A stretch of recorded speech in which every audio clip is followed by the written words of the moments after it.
on, guys? It's Combo here, bringing you guys episode 2 of the Dogs with Every Gun show. This time I'm bringing you guys the Skorpion gameplay, and I was thinking I'm gonna tell you guys how long it takes for me to get the gameplay for each weapon when I do upload the video of the Skorpion, or for whatever weapon for that matter. So the Skorpion, it actually took me, let me bring it up. It actually didn't, well, I guess you could consider that. It took me about 34 minutes and 12 seconds to record a good gameplay. So that's about, what, 2 or 3 gameplays? I think that's 3 games, I think. But I'm going to tell you guys how long it takes for each episode, because it's kind of funny. The Skorpion is actually a pretty horrible weapon when it really comes down to it. At close range, it's probably the best gun in the game because it does 50 damage at like shotgun distance range. So I mean, it's no coincidence that I did get the gameplay here on the map Nuketown. Obviously, it's the smallest map, it's the most closed in, so the Skorpion is actually a good choice on the map Nuketown. But for any other weapon, for any other map, I would probably not use this weapon at all. You know, at long distance, it can be up to a 5-shot kill, and I mean, that's like pistol damage. You're better off with a pistol at that distance. I mean, it's like. So, like I said, you know, the Skorpion's not really the best gun to choose, but it did not take me actually that long.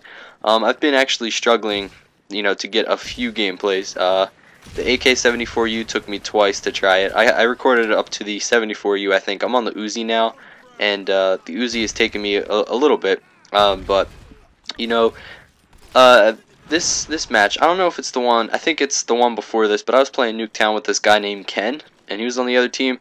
He was using Flak Jacket, Second Chance Pro, and he was running around with a law, and basically every time he would blob shot me with the law, dude. It was so annoying. And like I remember this one time I was getting the gameplay. I almost had, I think I was one more for dogs, and he blob shotted me with his law. So, you know, it was a little, obviously the series is going to be a little bit stressful when it comes down to the harder weapons, but you know, it shouldn't be too hard. When it gets to the assault rifles, that should be the easy time. So I'm looking forward to that, and hopefully you guys do enjoy this Skorpion gameplay. So like I said, I wouldn't really recommend the Skorpion, but if you do use it, I would definitely put on extended mags or rapid fire, because if you have good aim with the rapid fire, it goes through the bullets really fast. But if you have good aim, definitely use the rapid fire. This gun has like no recoil at all, so the rapid fire won't really do anything to the recoil or throw you off. But I always use extended mags when it comes down to the weapons like this, like the Skorpion, or any SMG with 20 bullets for that matter, because I always run out of bullets really quick. I'm using Scavenger, not the Pro version because I don't have it yet. Like I said, still getting up there and stuff. But like I said, I always use the extended mags. Just, you know, just my opinion. More bullets to shoot and stuff, less reloading, and sleight of hand here. And I forget the third perk. I think it's Hacker, because in Team Deathmatch there's a lot of claymores, a lot of motion sensors, stuff like that. And I'm actually using this piece of equipment called the Jammer.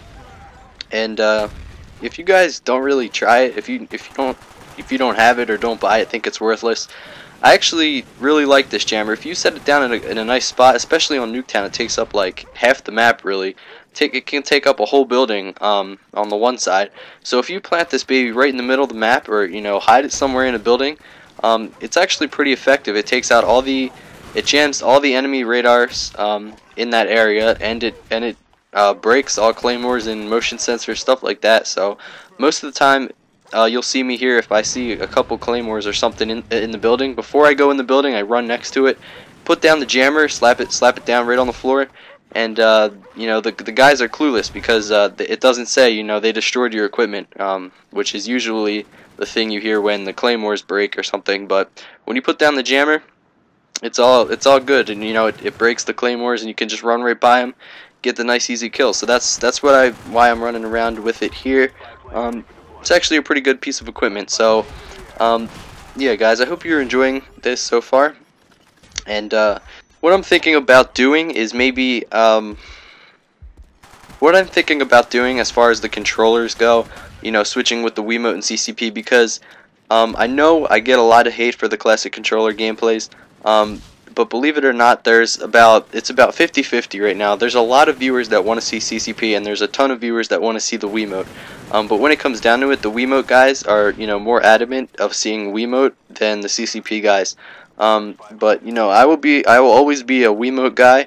But I will switch it up. I think once in every 4 matches or something. I'll put in the CCP and get a gameplay for you guys once every 4 episodes or something. So I did get it with the 74U. I got the CCP gameplay with that. So I will also be doing it probably for the G11, the M16, and you know, maybe even the AUG or something like that, because those guns are good with the classic controller. And I know when it comes down to shotguns, I'll be using the stakeout with the CCP, stuff like that. L96, maybe even WAD 2K, I don't know, but I'll definitely, when it gets down to snipers, I'll definitely use the Wiimote, because that'll bring a nice little challenge to me, and it'll be an entertaining gameplay for you guys to watch me pull off a nice gameplay with the Wiimote while sniping. So anyway guys, the gameplay is almost coming to an end here. I actually died twice at the end, which kind of sucks, but I believe my final score was like 34 and 4, I think, or 32 and 4, something like that, somewhere around there. Still a pretty decent gameplay for Nuketown. And the Skorpion, like I said, I wouldn't suggest it unless you guys are big fans of it. You actually put on the dual wield attachment, it actually takes off 10 damage per bullet, so actually, you know, it's not really my weapon, but you know, I gave it a go here, got a nice little gameplay, and I hope you guys did enjoy. If you could do me a favor and rate the video, that would be greatly appreciated. Other than that, guys, I'll see you all later and have a good day. Peace.